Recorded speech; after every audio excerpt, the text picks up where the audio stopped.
Hello all, and welcome to another episode of Chosen for Greatness. I'm your host, Sarah B, and today is a very special episode because this is the very last episode of 2025. I have the pleasure of having an amazing woman of God that has inspired so many generations, and also tonight you get to dive deeper and to know who she is. So please give it up for Pastor Naïké Kasongo. And how are you doing, Pastor Naïké? I'm doing great. How are you? I'm doing well. First and foremost, I want to thank you for being here. This is such an honor. Absolutely. Well, thank you for having Absolutely. me. It is my honor to be here. For sure. Yes. I'm excited because I know that the public wants to dive deeper to know who is Pastor Naïké. Okay. So we're going to get started with question number 1. Yes. So how was your encounter with God when He chose you for His service? Okay, so my encounter with God was a little bit different because He actually introduced Himself to me before I knew Him. Wow. So even when I was not a Christian, He extended His love towards me with support, supernatural safety, really. Yeah. And He was just always that presence that was constantly there, but I didn't know it was Him. Now, the turning point is when I moved here in the U.S., and of course I went to church, and the word that morning, I always remember, the preacher literally preached my life. Wow. And at that moment, things made sense.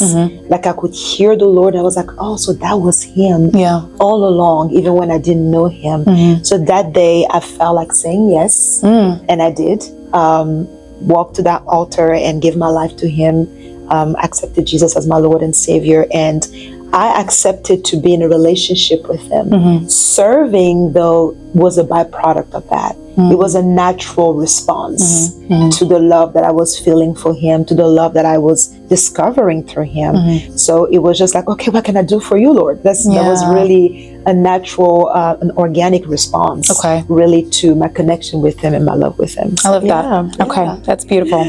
So what would you say from your own experiences is the most difficult thing about serving God? So the most difficult thing about serving God, wow. There are a lot of things that are challenging. Yeah. But I'll say the most challenging is us. Okay. Us people. Right. I like that. Us people. I think it's challenging to deal with our brokenness, our seasons, our journey. You know, you meet different people. They come from different places. They deal with different issues. So it's almost like an oxymoron. It's beautiful to see what God is doing through us, but at the same time, it's also challenging. Yeah. So I think because we are complex, we're very difficult. We change all the time. We come from different places, and because our human nature is already very complex, so now we have to constantly submit to the Lord. You have to constantly yield to God so that whatever He's calling you to do with His people, that you do it well.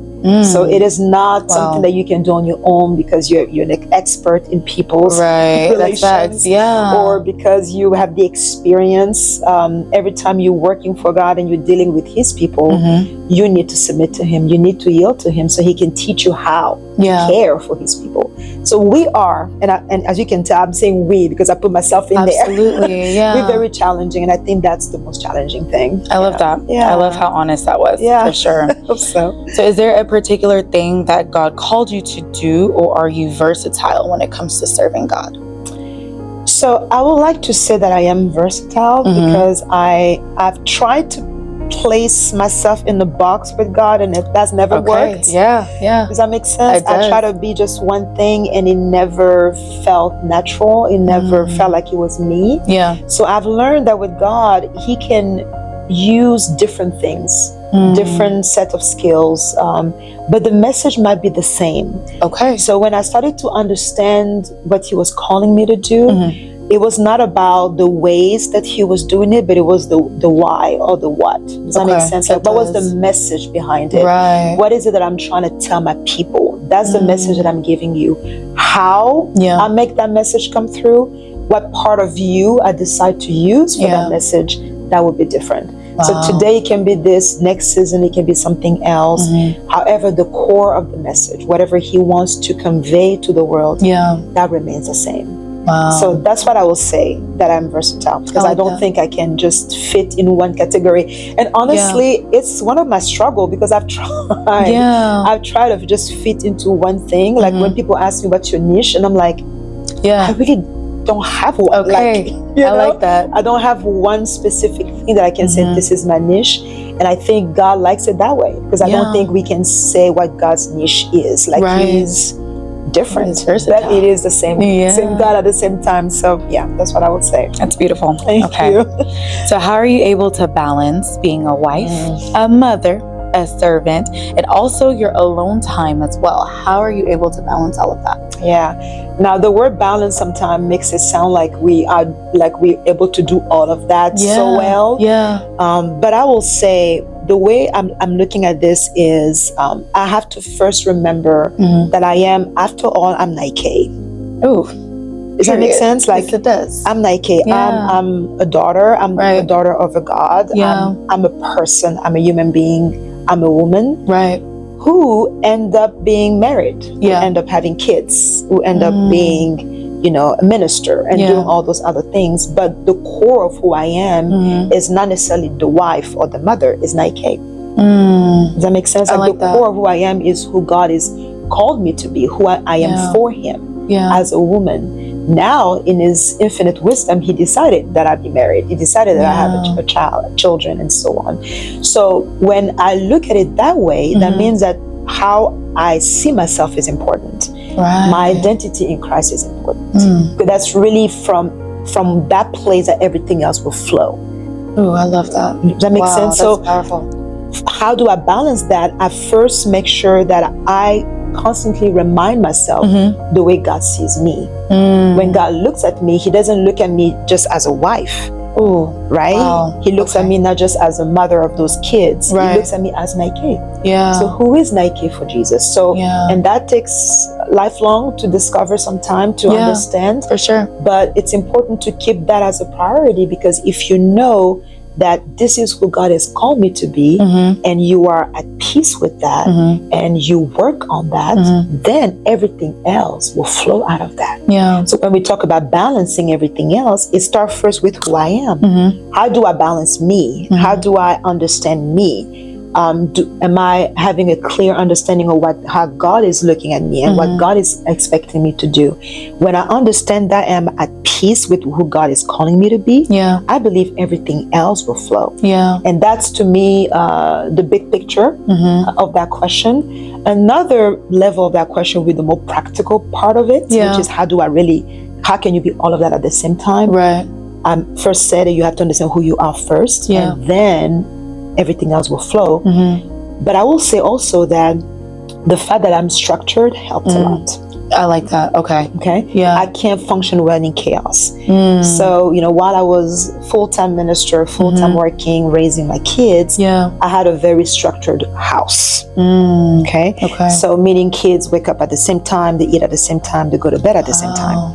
Okay. So I think having such a structured life helped a lot. Yeah. Now, balancing doesn't mean that you do 100 everywhere, but it means that you do your best everywhere. Yeah. So maybe some season you may do 70 in one area, maybe 30 in another. Yeah. It really depends on your season, but it starts with the core of who you are. If you are at peace with who you are with God, I believe everything else will flow, and the Holy Spirit can teach you structure.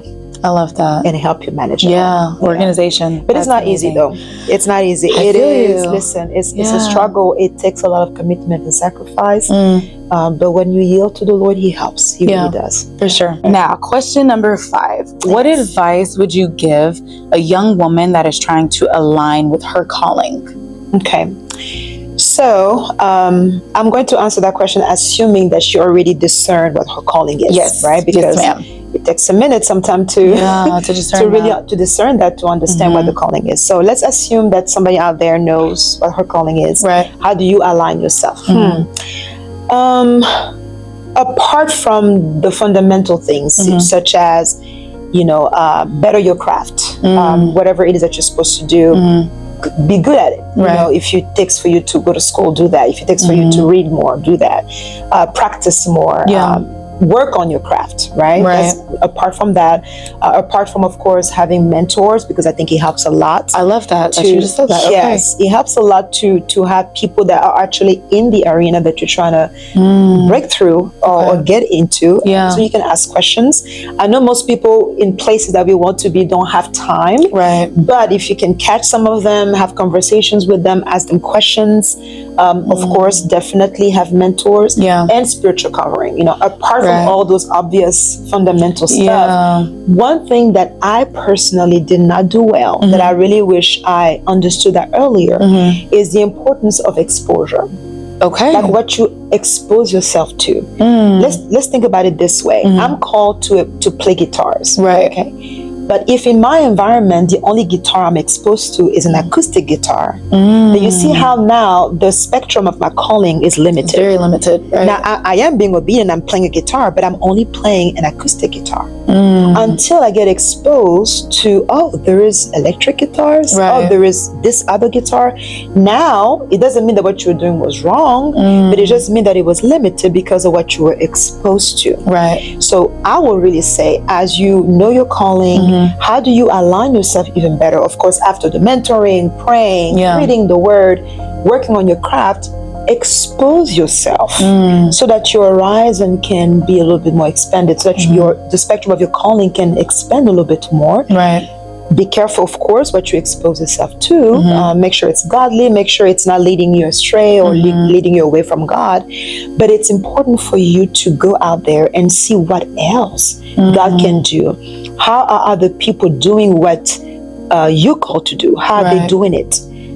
Because sometimes we can find people who have similarities in callings. How are they doing theirs? That really opens up your perspective. I remember, very early when I accepted my calling and I was serving, I was being obedient to my authorities, obedient to the season that I was in. And I will always remember how sometimes I felt like, man, there must be more. I felt like there were areas of my life that I was not using. I felt like there were areas and dimensions of my calling that I was not using.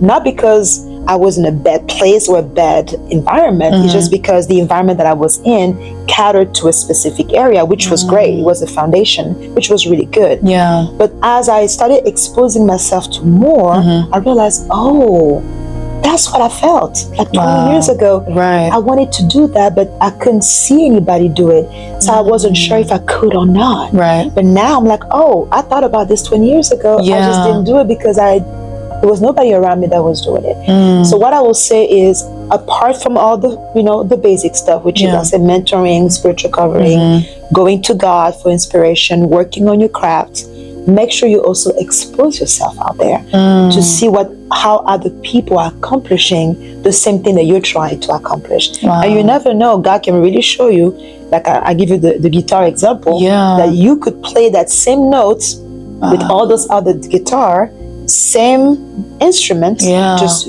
used differently. So that's what I will say. Very beautiful. So you have inspired many young people, including myself, with the marriage that you have. So what advice would you give to a single woman that wants to be married one day to choose well? Ooh, to choose well. To choose the partner well. Yes, ma'am. That's the question. Okay. Well, thank you for saying that we've inspired you guys. Absolutely, for sure. It's marriage is not an easy thing. It's beautiful, but it's also very challenging. What I will say is, and I know a lot of our single ladies don't like to hear this, but that's the truth. Enjoy the fact that you're still single. Use that time to rediscover who you are. Listen, we change all the time. Sarah in 10 years will not be the Sarah that I'm sitting with right now.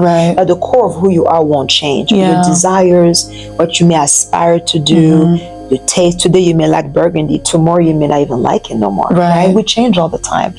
So it's good to give ourselves time to really discover who we are. Who is it that God is saying you are? Before somebody else comes in and give you their point of view of who you are. That's important, right? Because when you get married, of course, now the opinion of this other person really matters to you. Their vision now becomes also part of your vision. What they decide to do also influences you and impacts you at some point. Wow. So you want to make sure that you spend, as a Christian woman or young man, you spend time to discover who you are. And what I mean by that is to take time with the Lord so that He can really show you, hey, there's this area of you here that you need to work on. Wow. There's this part of your character that's beautiful, but let me bloom it a little bit better. There is this area of your life that you have not healed from properly, maybe from your childhood or maybe from friendship that didn't go well. Let me heal that properly. Let's learn how to forgive. All those different things are important to learn before you go and put yourself with the partner for a lifetime, right? Right. Now, why is that important even for the choice, right? The Bible says, renew your mind, right? So that you can discern God's will. Right. Okay, be it transformed by the renewing of your mind, so that you can know, I'm paraphrasing here, so that you can know what the will of God is. Right. How do you make that good choice? Be transformed first. And let God's transformation renew your mind. Because what you desire is triggered by who you are, by your heart. So if you're not in the right place, you're not going to desire right things. If God is not at the center of who you are, then obviously you are going to desire things that God may not like. Right? What's important to you is what you would desire. So if what God is important to you, if God is at the center of who you are, then His choice matters more than yours. Right. I'm glad that God did not give me what I wanted.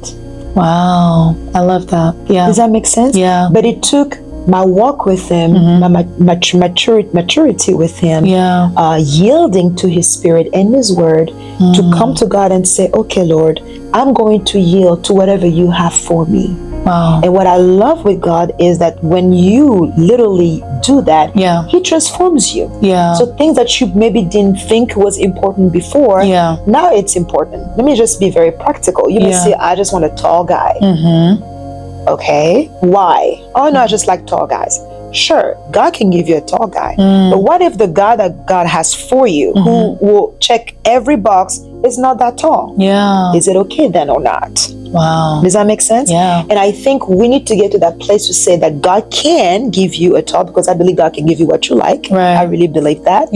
However, though, if He's in His infinite wisdom, He decides to give you something that looks a little bit different, would you still take it? Right? So how do you choose well? I would say first, let you get time to know who you are. Get time to love who you are. Look at yourself in the mirror and love what you see. Find yourself beautiful. Enjoy this single life first before you find somebody. And when it's time to start looking for somebody, or when you're looking for somebody, make sure that you're not going by just what you're desiring, but really let your choices be led by what God is saying, so that at the end of the day, you're not just fulfilling your carnal desires or just going by what you want, but you want to make sure that God is influencing your choices. Because like I always say, getting married is not difficult. It really isn't. Like it really isn't. People are looking for wives and husbands everywhere. It's not difficult to get married. Staying married, that's a whole nother conversation. So you want to make sure that choice is right. And making the choice right doesn't mean that people are perfect. No. Nobody's perfect. People make mistakes. People will fall. People will make mistakes. But when you know that the choice was led by God, that you did your due diligence, that you took time to pray, that you took time to observe the person, then you know that God's presence is backing you up. So that's very important. Did I answer your question? You definitely did, and you exceeded my expectations for sure. So next question. So for those that don't know who you are, and also amazing author, tell us about Gate 7 without giving too many details, because I will be listing the link below. So without giving a lot of details, tell us what inspired you to write Gate 7. So Gate 7, is a beautiful story of two human beings, two people who meet in very unusual, almost peculiar circumstances. Okay. And there is this magnetic, almost fate-like or divine pull that they feel between each other. And because of that, it's raising some questions about timing and fate. Okay. So they keep meeting, they keep having those encounters, and they're wondering why. What is it that we're feeling this pull? So it's a beautiful story that I was inspired to write because I am always fascinated about people's dynamic. I'm fascinated about, this intricate music of relationship when it comes to people, how they why they do what they do, how whatever they experience influence their actions. Why do we choose to love the way we love? Why do we love something what we shouldn't be loving? And how do you stick to decision that you've made even though your flesh or your mind wants something else? So I'm always intrigued by why we do what we do. So I decided to write a story like that. I'm hoping that as people are reading the book, that it will raise some questions. My point is I really want the book to trigger some conversations where they can look at those characters and go beyond the judgment, because I know sometimes they'll be like, what are you doing? What's going on with you? Right? You may judge the character, but you can pass that, go beyond that, and ask yourself, oh, what would have, if it was me, would I have done the same thing? Maybe we can better understand human connections, human relationships, and hopefully have some type of a window into the complexity of our human nature. So that's what Gate 7 is really about. Well, I'm excited to read it because I've been seeing it on social media. Thank you. And I was waiting to interview you to get the book. So awesome. I can't wait to hear how you feel about those characters. Absolutely. So do you have any future books that we should be anticipating? Yes, I do. I'm actually working on my second novel as we speak. Beautiful story too. Complex topics there as well. But a beautiful scenery as well. Very different than Gate 7. I can't wait for the world to read it. I'm excited as I'm writing it. Very beautiful.